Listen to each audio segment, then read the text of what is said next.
Ao verme que primeiro roeu as frias carnes do meu cadáver, dedico com saudosa lembrança as memórias póstumas. Primeiro, como ressuscitei para ser o autor dessas memórias, eu não sou um autor defunto, mas um defunto autor.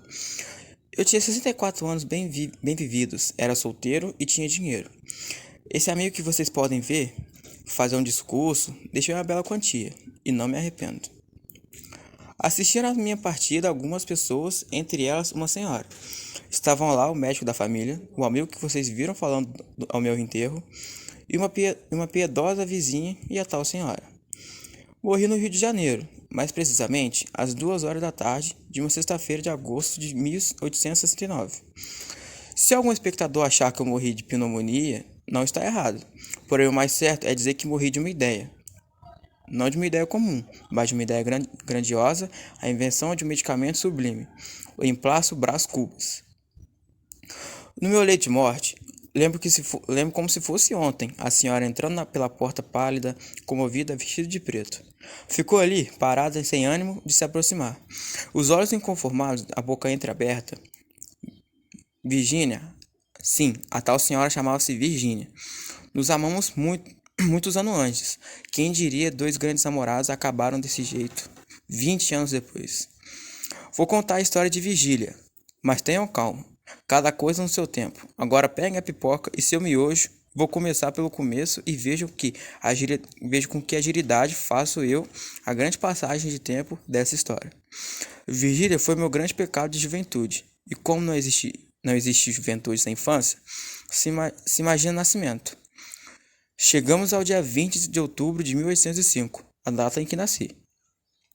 Desde os 5 anos, eu era conhecido como Menino Diabo. Minha mãe fazia decorar algumas orações, tentando transformar o Menino Diabo em santo. Vamos dar um salto no tempo. Vamos à independência do Brasil, na festa da independência. Naquela noite, enquanto o país festejava o seu imperador, eu elegi uma nova rainha, Linda Marcela. Primeira combustão da minha juventude. Levei 30 dias e 3 esmeraldas para chegar ao coração de Marcela. As esmeraldas foram a prova definitiva que era um homem superior. Marcela me era tão cara que logo o dinheiro que meu pai já não bastava. E apelei ao meu anjo da guarda. Na verdade, ele se parecia mais com um agente de banco. Marcela me amou durante 15 meses e 11 contos de réis. Meu pai, logo que soube dos 11 contos, me mandou fazer as malas e me levou ao navio que ia para Lisboa. No primeiro dia, pensei em me matar, no segundo em virar padre. Me esforcei em ciência, que estava longe, e trazendo no cérebro, confesso que me senti enganado e orgulhoso. Depois de formado, decidi prolongar a universidade, e a vida em diante eu fui andar pela Europa. Não direi tudo que fiz no velho mundo. Terei que fazer um diário de viagem e não as memórias como essa, em que só entra a substância de vida. Quando estava enjoado de todas aquelas andanças, recebi uma carta de meu pai, que dizia que minha mãe estava doente. Resolvi trocar a Europa por minha casa. Voltei. Fui à casa de Dona Eusébia, para conhecer um pouco melhor da linda jovem Eugênia. Mas separando bem, percebi que mancava. Logo não entendi como tão linda e ainda mancava. Meu pai queria me mandar para o Rio de Janeiro. Ele me deu 2 motivos para voltar: um cargo de deputado e um casamento.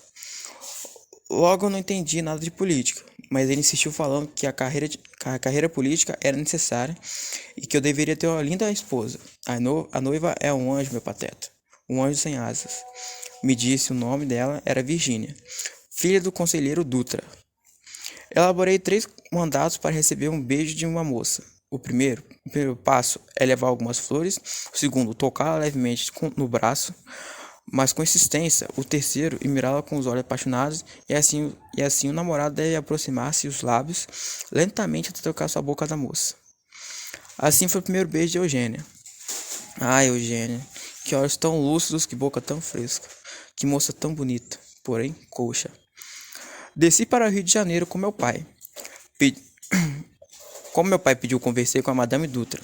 Vi que Virgínia era bonita, fresca, não vale a pena contar os detalhes de como nos aproximamos. Digo apenas que, com Virgínia, não precisei levar flores e nem tocar levemente seu braço. Fomos direto ao olhar eterno. Minha história parecia caminhar para um final feliz. Então, apareceu o Lobo Neves, o homem que me roubou Virgília. e a candidatura a deputado. Como eu ainda não amava Virgília, para mim, aquele episódio foi só uma alfinetada. Meu pai, porém, amava a ideia de me ver casado e deputado.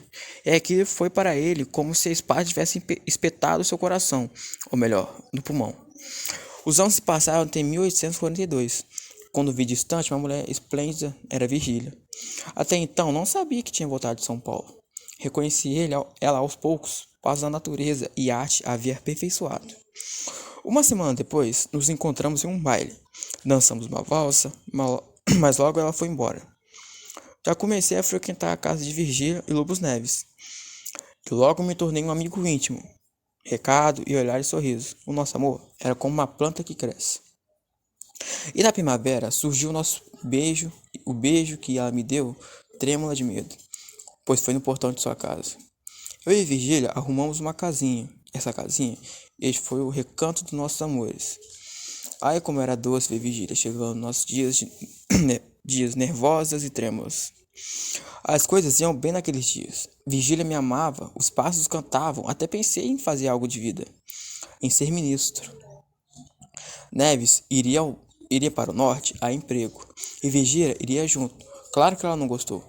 Porém, Neves me chamou para ir com ele, ser secretário de governo dele. Aceitar aquele convite seria uma imprudência, mas não tive muita escolha. Então aceitei.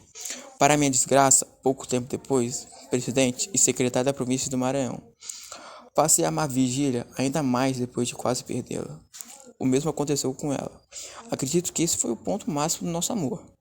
Até que Virgília engravidou. Mas se for meu filho, naquele ponto em que o embrião ainda se parece mais com uma tartaruga, depois de perca de nosso filho, nada me interessava mais. Tinha chegado aos 40 anos e não tinha filho, nem era deputado. Acabou? Acabei. Ai, graças a Deus, a gente pode falar agora?